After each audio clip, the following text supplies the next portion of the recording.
Pemirsa, tahukah Anda, selain dikenal sebagai rempah-rempah, tanaman-tanaman berbentuk rimpang ternyata dapat digunakan sebagai ramuan obat tradisional atau jamu. Tidak hanya di pedesaan, ramuan dari tumbuhan rimpang kini sudah mulai diminati oleh masyarakat perkotaan. Nah, berikut ini adalah beberapa jenis tanaman rimpang yang sering digunakan sebagai obat.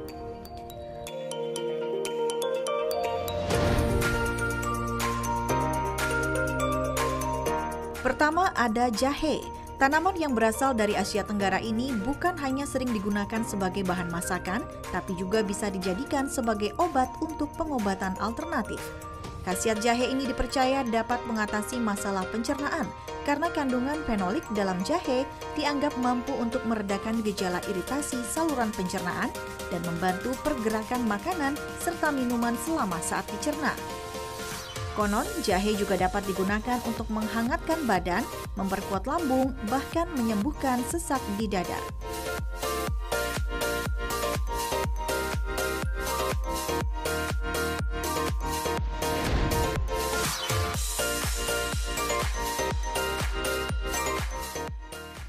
Selanjutnya ada kunyit. Bumbu masak ini sering dipakai untuk mewarnai makanan. Kandungan bahan aktif yang terdapat pada kunyit seperti kurkumin, minyak asiri, sabi nene, dan zat warna alkaloid kurkumit diklaim berkhasiat membantu membersihkan organ pencernaan, menyembuhkan hidung yang tersumbat, amandel, dan menurunkan tekanan darah. Bagi kaum hawa, rimpang berwarna kuning ini juga dianggap ampuh mengatasi rasa nyeri akibat menstruasi.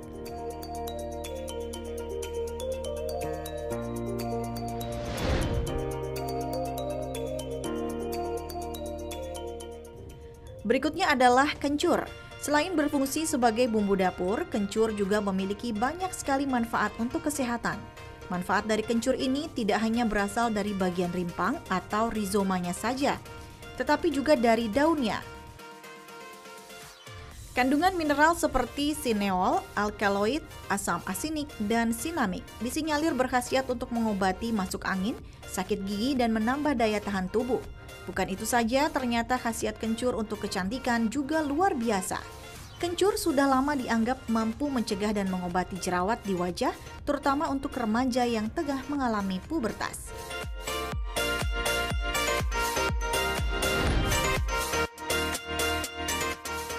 Tanaman rimpang yang juga tak kalah berkhasiat adalah temulawak.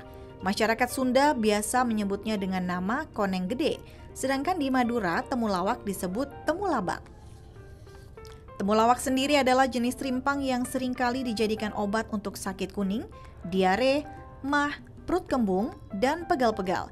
Tapi dari sekian banyak manfaat temulawak, ada satu khasiat yang sudah lama dipercaya dari tanaman yang mirip dengan akar ini, yaitu untuk menambah nafsu makan.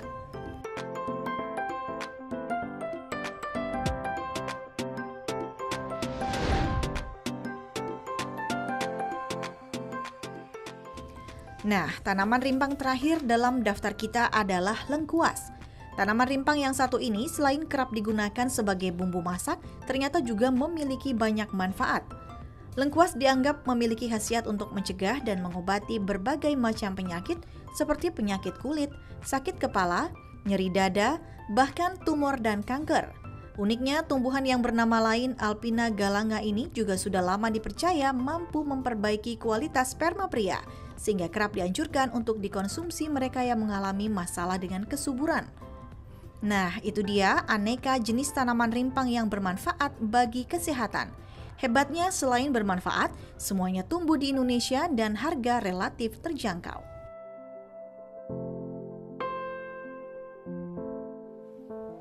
Nah itu dia rempah-rempah ini sampai kita tuh dijajah gara-gara orang memperebutkan rempah-rempah ya kan. Di Indonesia tuh banyak sekali ya Dan kan. salah satunya adalah kunyit. Dan ini kalau misalnya zaman dulu ya, kunyit ini tuh sering banget dipakai untuk menghilangkan misalnya ada peradangan, luka gitu. Terus katanya banyak manfaat dan vitaminnya juga. Aku pernah sampai salah kencur sama kunyit nih ya untuk menghilangkan supaya suara bisa nyanyi lagi gitu kan. Aku pakai kunyit, kuning semua giginya. Nah langsung aja nih kita tanyakan manfaat dari kunyit ini. Ada Dokter Ida Gunawan, spesialis gizi klinis. Halo dokter. Dok, apa kabar? Selamat siang dok. Siang. Kita mau bahas tentang kunyit ya dok ya. Untuk itu kita lihat dulu tayangan berikut ini.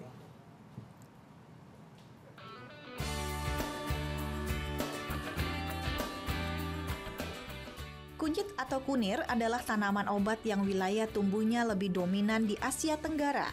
Tanaman yang satu ini tergolong dalam kelompok jahe-jahean dan temu-temuan yang di beberapa tempat dikenal dengan nama seperti kurkuma, koneng, atau konyet. Masyarakat lebih dulu mengenal kunyit sebagai rempah untuk pelengkap bumbu masak di dapur, umumnya untuk memberikan warna kuning pada masakan. Selain itu, masyarakat juga kerap menggunakan kunyit sebagai produk farmasi. Hasil olahan rempah ini dipercaya bisa menyembuhkan penyakit seperti radang sendi atau osteoartritis. Suka. Iya, suka. Biasa jadi bahan-bahan makanan Padang sih. Biasanya dijadiin pesmol. Jamu. Yang saya tahu sih itu buat pencernaan. Buat mah biasanya. Buat panas dalam sama mah ya kalau salah. Meski dianggap obat untuk berbagai penyakit, kabarnya pemakaian kunyit secara tidak wajar dan berlebihan dapat menimbulkan efek samping, yaitu reaksi alergi, gangguan pada kantung empedu, perdarahan, gangguan hati, hingga kontraksi uterus. Lantas, berapa dosis konsumsi kunyit yang aman untuk tubuh? Saksikan pembahasannya bersama dokter dalam Ayo Hidup Sehat hari ini.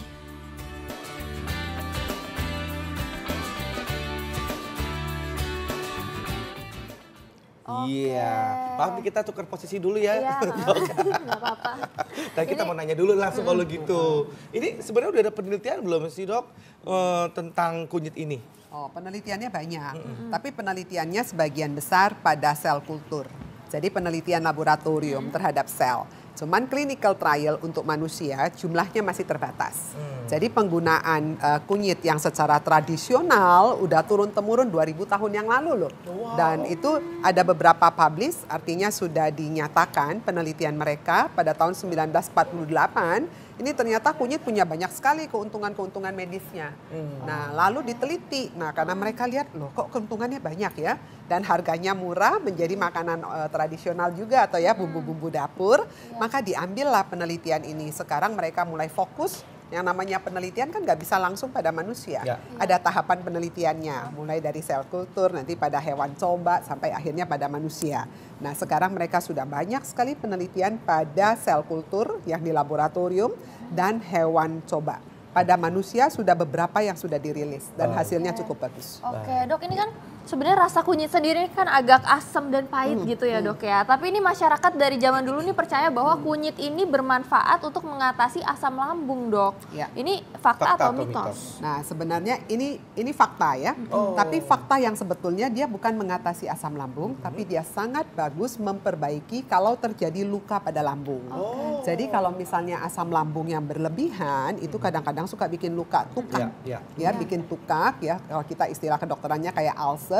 Nah dia ada tukak dan ternyata penelitiannya menyatakan hasilnya cukup bagus, signifikan. Ya. Nah ini ada lagi nih dok, kunyit itu dapat mengurangi gas pada pencernaan. Fakta atau mitos dok? Nah ini mitos. Oh mitos, Ya. kenapa tuh dok? Jadi ini dia tidak ada kaitannya, perbaikannya paling bagus itu kalau sudah terjadi adanya luka ya. Oh gitu ya, jadi kirain ada yang kentut-kentut gitu kan ya dok ya.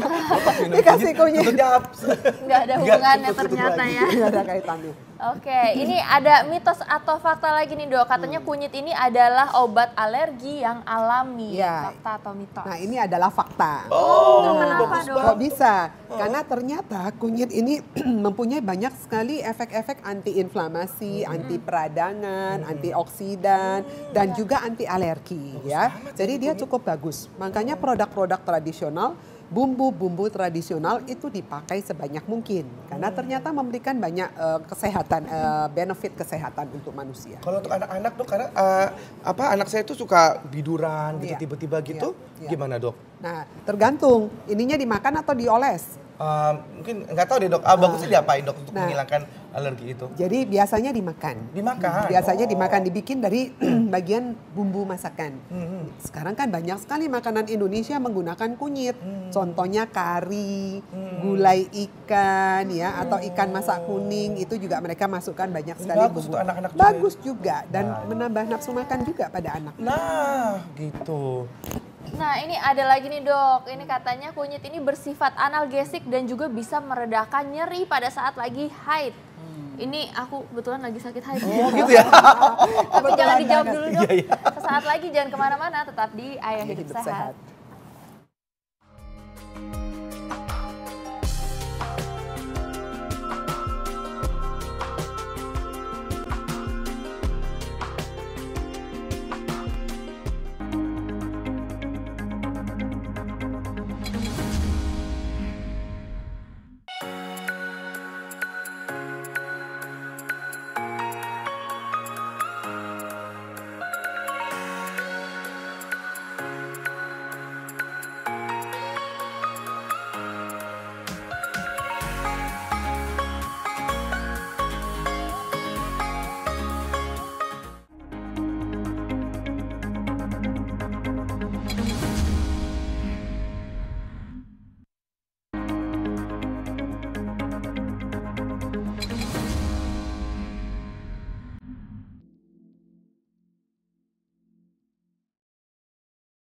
Olahan masakan berbumbu kunyit memang tidak ada habisnya. Banyak sekali koki yang telah memodifikasi penggunaan kunyit dan menghasilkan aneka sajian yang menarik. Salah satunya adalah ikan acar kuning. Masakan ini nikmat dan bernilai gizi tinggi. Di samping proses pembuatannya juga terbilang mudah. Anda penasaran? Berikut cara membuat ikan acar kuning yang sederhana, mudah, dan praktis.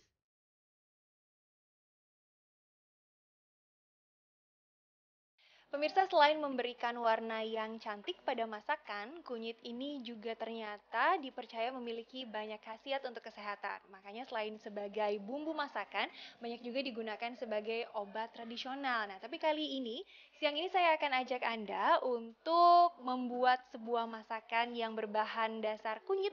Ini sudah ada Ibu Ari di samping saya yang akan memberikan kita resep nih pemirsa. Ini ikan acar kuning ya Bu Ari ya. Oke Bu Ari, kita langsung mulai ya. Ini ikan acar kuning apa aja sih bahan-bahannya Bu? Ini ada ikan kembung juga. Ini bahan-bahannya, bahan Ini yang ada buat diuleknya ya. Bawang putih. Terus kemudian perbandingannya nih bawang merahnya 3. bawang merahnya 3. Oke.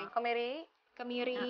Nah, ini kunyit nih ini yang pakai jadi bumbu dapur andalan ya untuk masakan-masakan Biar Indonesia terang. ya. Oh, ini ada daun salam. Daun salam 2 2 lembar aja. Terus daun Lagi? sereh. Daun sereh. Laos atau lengkuas ya. Lengkuas. Bisa pakai cabai hijau juga ya. Jadi perpaduan perpaduan antara warna kuning dan dan hijaunya hijau. nanti terlihat. Ini Santan ya. Garam. Ada lagi? Ada Garam. garam, cuka. Cuka. Dan nanti minyak minyak goreng ya. goreng. Untuk menggoreng ikannya. ikannya. Oke. Dan numis-numis. Terus kemudian langkah pertamanya kita harus apa nih Bu? Kita goreng dulu. Ikannya Kita digoreng dulu. goreng. Ini bumbu-bumbu yang ditumis apa aja Bu? Yang ditumis yang tadi dihaluskan ada kemiri, bawang putih, juga Bawang merah bawang ya. merah, tadi bawang ada. merah, bawang putih sama kemiri sama kunyit. Sereh, Sereh, lengkuas, laos. dan daun salam. Ya, Kita tunggu masukin ya. dulu sampai harum, kemudian dimasukin. Ini warnanya juga udah mulai kuningnya keluar banget ini ya Bu ya. Terus udah mulai aromanya udah tercium banget nih Bu. Jadi udah boleh ditambahin apa lagi nih Bu? Udah boleh ditambahin air sedikit. Oh, kita kasih air ya. Air secukupnya. Setengah aja. Nah, ini sudah mendidih nih Bu Ari ya, airnya yang tadi kita tambahkan. Terus kemudian ditambahin apa nih Bu? Garam. Garam secukupnya. Ya. Nah, Kita masukin ini ya. cabai hijau Cabai terakhir hijau. ya. Wow. Harum.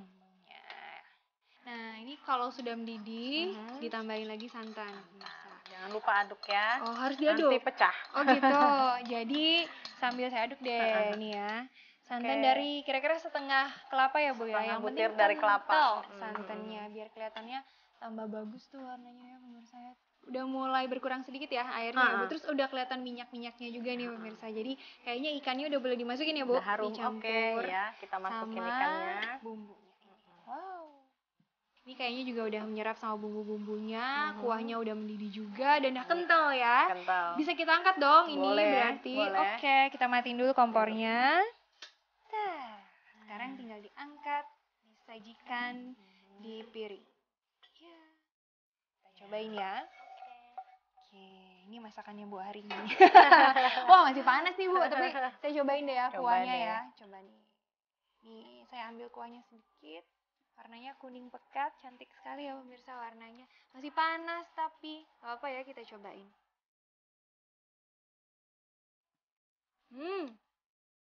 Ini enak banget. Sekarang kalau ikannya gimana nih? Coba kita lihat ya. Kalau kulitnya di luar sih sudah mateng ya.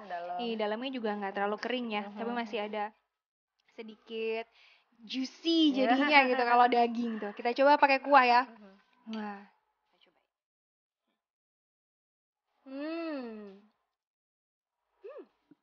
Enak pemirsa, segar bener deh.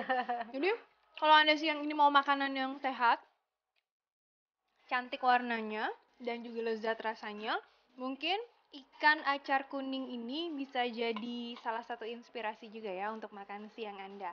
Buatnya juga nggak terlalu susah ya Bu ya. Nggak terlalu susah. Bahan-bahannya gampang ditemui di penjual sayur atau di pasar tradisional. Jadi selamat mencoba.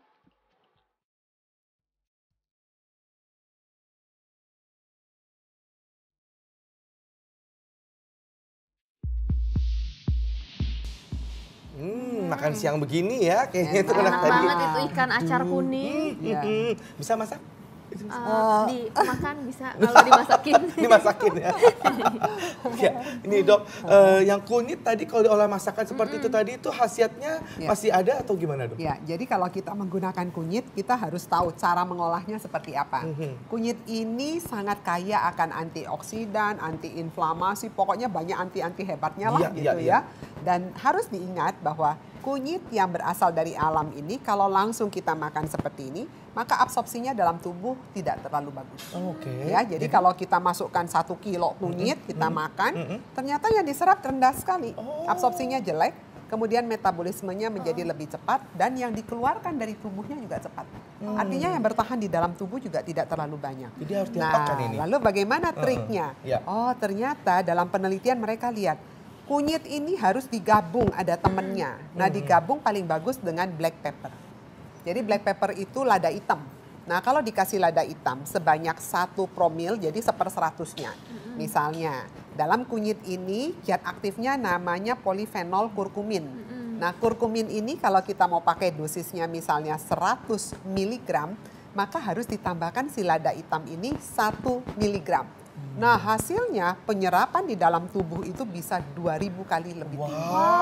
Ya. Jadi kalau makan kunyit harus ada lada hitam. Lada hitamnya. Biar penyerapannya lebih bagus, manfaatnya dapat gitu ya Dok. Selain si lada hitam ini juga bisa harus ada minyak. Karena dia termasuk dalam golongan yang larut lemak.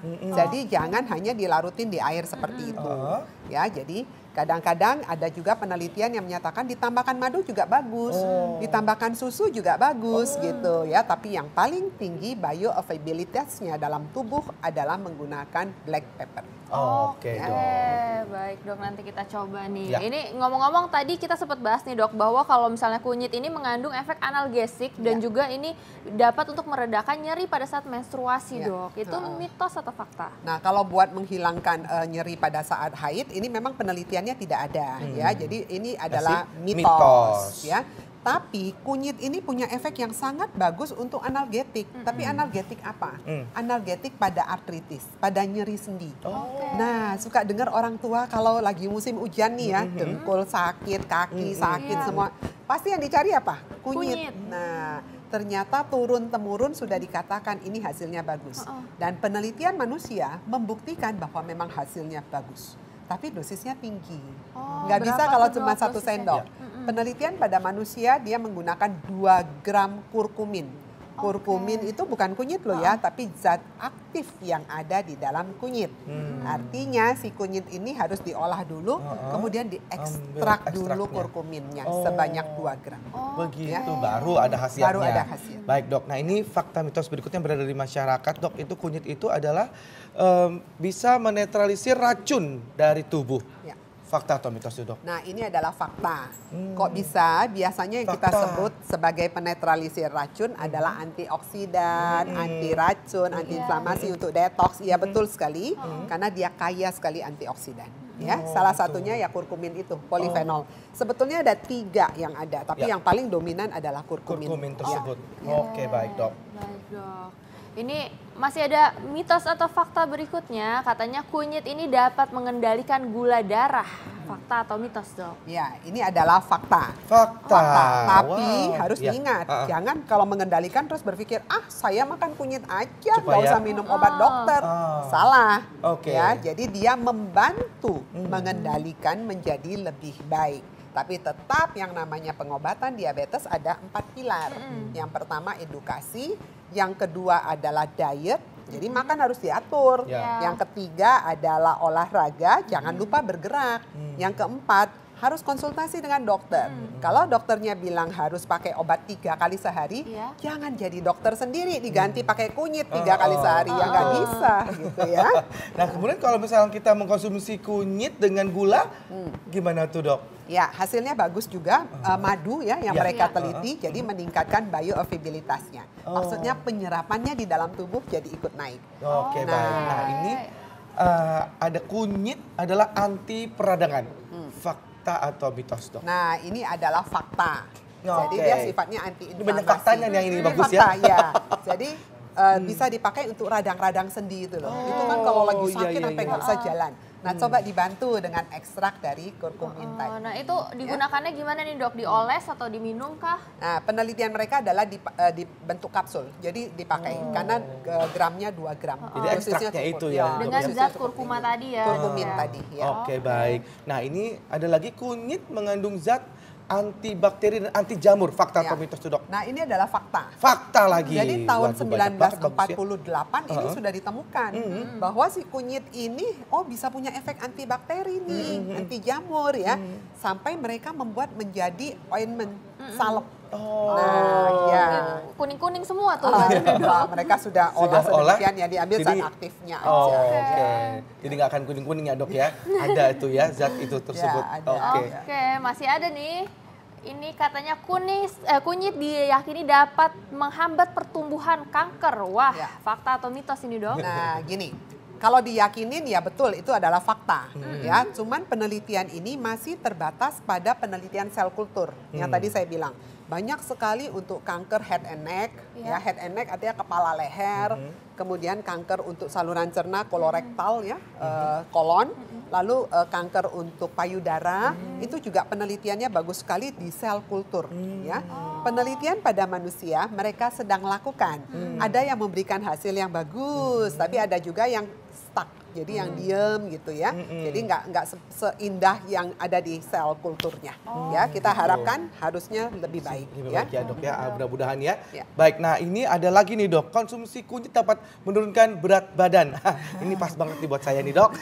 Ya betul. Lagi nurunin berat badan. Fakta atau mitos dok? Nah ini mitos. Ya, baru juga mau konsumsi dok kalau fakta dok. Ya mitos, cuman mungkin ya, ini udah pernah belum makan kunyit? Pernah dok, itu tadi saya makan kunyit gara-gara salah kirain buat bisa menghilangkan radang tenggorokan, jadi kuning semua gigi saya dok. Rasanya apa ini?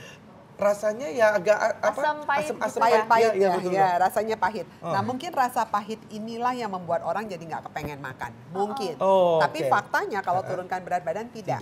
Tapi kalau bagus untuk obesitas dalam arti menurunkan efek inflamasi. Jadi gini, orang gendut itu jangan pikirnya enak loh ya. Gendut itu lemaknya banyak. Lemak ini ternyata mengeluarkan banyak kode-kode atau signal-signal yang bersifat inflamasi. Makanya kenapa semua penyakit banyak dikaitan dengan obesitas. Jadi kalau orang gendut, oh ya pantas aja kamu kena jantung, habisnya gemuk kan gitu ya.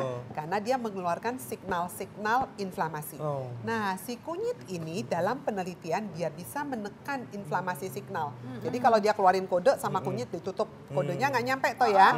Nah, itulah efeknya. Jadi dia bagus menurunkan antiinflamasi, tapi tidak untuk menurunkan berat badan. Oke, baik dok. Nih terakhir nih dok, tips-tips untuk masyarakat nih, sebanyak apakah seharusnya konsumsi kunyit setiap hari dan bagaimana cara mengolahnya supaya mendapatkan manfaat yang paling maksimal nih dok? Ya baik, jadi sebetulnya kunyit ini adalah bumbu tradisional yang udah dipakai turun-temurun, artinya cukup aman ya. Jadi semua yang back to nature yang dari nabati umumnya aman. Nah ini berapa banyak kita biasa gunakan hanya sebatas bumbu saja ya, itu boleh digunakan atau batas minuman tradisional, kunyit, asam dan sebagainya. Dan yang harus diingat bahwa kunyit ini penyerapannya dalam tubuh menjadi baik kalau ada temennya. Jadi dia jangan disuruh jalan sendiri ya, digandeng. Nah, yang gandengan paling tinggi menggunakan si lada hitam. Oh, gitu. Nah, tapi selain lada hitam bisa nggak gandengan lain? Bisa pakai madu sedikit. Jangan berlebihan karena madu tetap adalah gula ya. Gitu. Kemudian jangan lupa diminumnya kapan? Terbaik habis makan. Tadi lihat nggak banyak resep ikan kuning tadi itu ya. Nah itu kan pasti ada lemaknya, ada bumbu yang digoreng. Nah jangan lupa ketemu dengan lemak karena dia larut dalam lemak supaya absorpsinya menjadi lebih tinggi dalam tubuh kita. Ini masih ada penasaran nih saya dok, ini banyak perempuan nih katanya ya sering mengkonsumsi kunyit asam ini tiap hari gitu. Itu gimana tuh dok efeknya? Kunyit asam sebetulnya bagus ya, itu minuman tradisional ya. Karena kan dia udah biasanya kunyit asam kan nggak mungkin nggak ada gulanya. Pasti mereka tambahkan ada madunya biasanya ya. Nah itu meningkatkan absorpsinya juga. Monggo aja dipakai. Yang penting pertama harus diingat bahwa madunya jangan terlalu banyak, takutnya gulanya. Yang kedua, selama dia tidak menimbulkan keluhan lainnya, kadang-kadang pada orang yang nggak kuat, dia bisa menimbulkan gejala pencernaan. Rasanya kok perutnya rada kembung ya, suka nyeri, ya kadang-kadang kuning sampai ke tangan-tangan. Nah kalau tidak ada keluhan, monggo diteruskan. Tapi kalau ada keluhan, sebaiknya stop dihentikan. dulu. Ya. Oke baik, terima kasih banyak dok. Terima kasih, terima kasih. Baik. Nah ini Kak Bekti, di segmen berikutnya nih kita akan membahas soal sponge nih Kak Bekti. SpongeBob. SpongeBob SquarePants. Sponge yang buat cuci piring gitu loh. Ada apa itu dengan sponge kok pakai dibahas segala? Nah kita lihat aja saat lagi, jangan kemana-mana, tetap di Ayo Hidup Sehat.